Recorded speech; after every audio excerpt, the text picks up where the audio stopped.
میانہ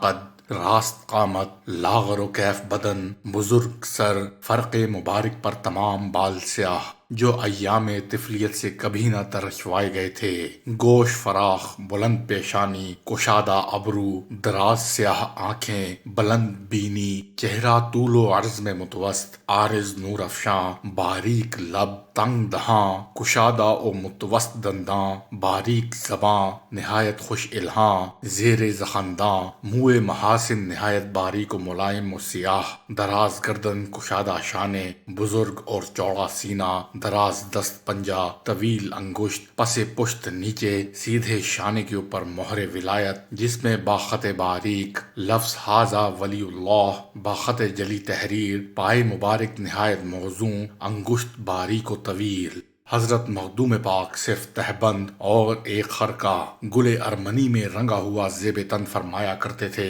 جب تک حضرت مخدوم صاحب پاک پتن میں تشریف فرما رہے اس وقت تک ہی امامہ استعمال فرماتے رہے۔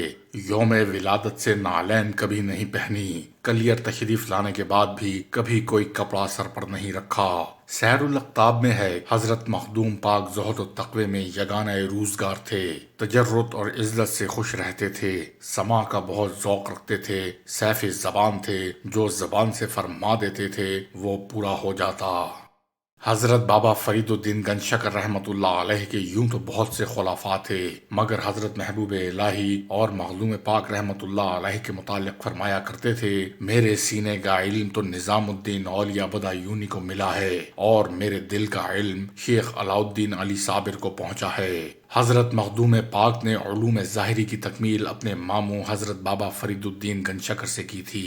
علوم ظاہری کی تکمیل کے بعد ہی حضرت بابا صاحب رحمۃ اللہ علیہ نے آپ کو علوم طریقت کی تعلیم دی، جب تک جبر و استغراق طاری نہیں ہوا تھا۔ حضرت مخدوم پاک کو تفسیر و حدیث سے خاص شغف اور شعر و شاعری سے بھی دلچسپی تھی۔ احمد تخلص فرمایا کرتے تھے، فارسی زبان میں شعر کہا کرتے تھے۔ سیر الاقطاب میں حضرت مخدوم پاک کا ایک کلام مذکور ہے، حضرت مخدوم صابر پاک کا دربار گوہر ہر چھوٹے بڑے اور امیر و غریب اور ہر عقیدے کے لوگوں کے لیے کھلا ہوا ہے۔ کس چیز کی کمی ہے صابر تیری گلی میں، دنیا تیری گلی میں، عقبہ تیری گلی میں۔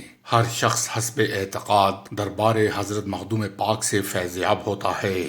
دنیا داروں کی دنیاوی حاجتیں حضرت مخدوم پاک کے توسل سے پوری ہوتی ہیں، دینداروں کی دینی ضروریات کا تو ذکر ہی کیا۔ حد تو یہ ہے کہ مصیبت کے وقت حضرت مخدوم پاک کے اسم گرامی کے ورد سے مشکلات حل ہو جاتی ہیں۔ حسن اعتقاد سے حضرت مخدوم پاک کے اسم گرامی کا ورد ہی قضائے حاجات میں اسم اعظم کی خاصیت رکھتا ہے۔ جن لوگوں کو حضرت مخدوم پاک کے دربار میں حاضری کی سعادت حاصل ہوئی ہے، ان کی زبان سے ہمیشہ یہی کلمات سنتے آئے ہیں، کس چیز کی کمی ہے صابر تیری گلی میں، دنیا تیری گلی میں، عقبہ تیری گلی میں۔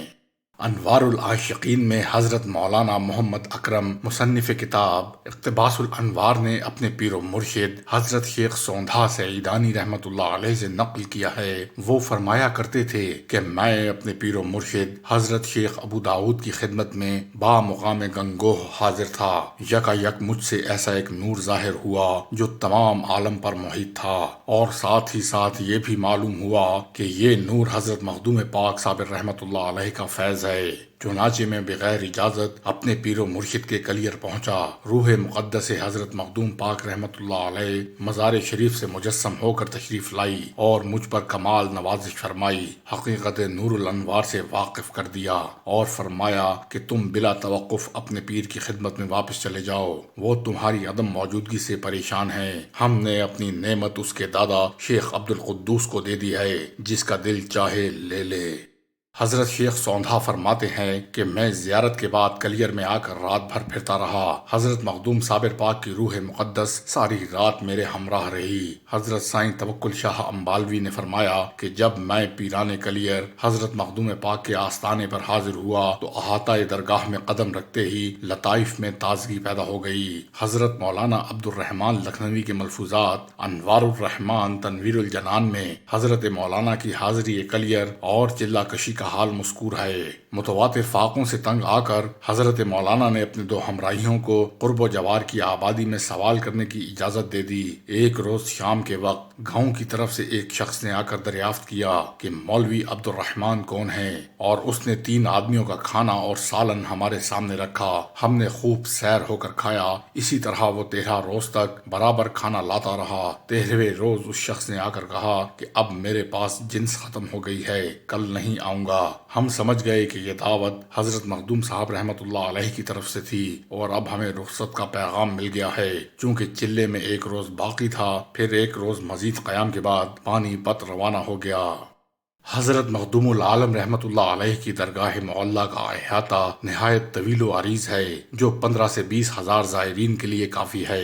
درگاہ معلیٰ کی 4 دیواری میں 3 دروازے زائرین کی آمد و رفت کے ہیں، شرقی، شمالی و جنوبی۔ شرقی دروازے کے باہر سامنے ہی نقار خانہ ہے، جہاں صبح و شام 12 مہینے نقارے بجتے ہیں، چوب پڑتے ہیں۔ نقاروں سے حق ہو کی ایسی صدائیں برآمد ہوتی ہیں کہ بے اختیار دل ذکر حق ہو میں مصروف ہو جاتا ہے۔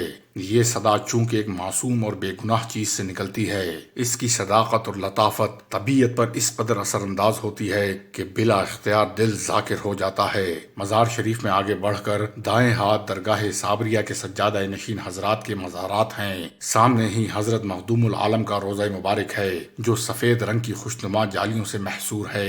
دروازے سے متصل ہی سنگ مرمر کا ایک نہایت خوبصورت سفید چبوترا ہے۔ اسی جگہ گولر کا وہ درخت تھا جس کی ڈالی پکڑے حضرت مخدوم صاحب 12 برس تک عالم تحیر میں کھڑے رہے۔ مرور زمانہ سے وہ بابرکت گولر تو موجود نہیں، بعض بزرگوں کی زبانی معلوم ہوا کہ اسی گولر کی ایک شاخ قریب ہی پھوٹ آئی تھی، جو ایک تناور درخت کی صورت میں آج بھی موجود ہے۔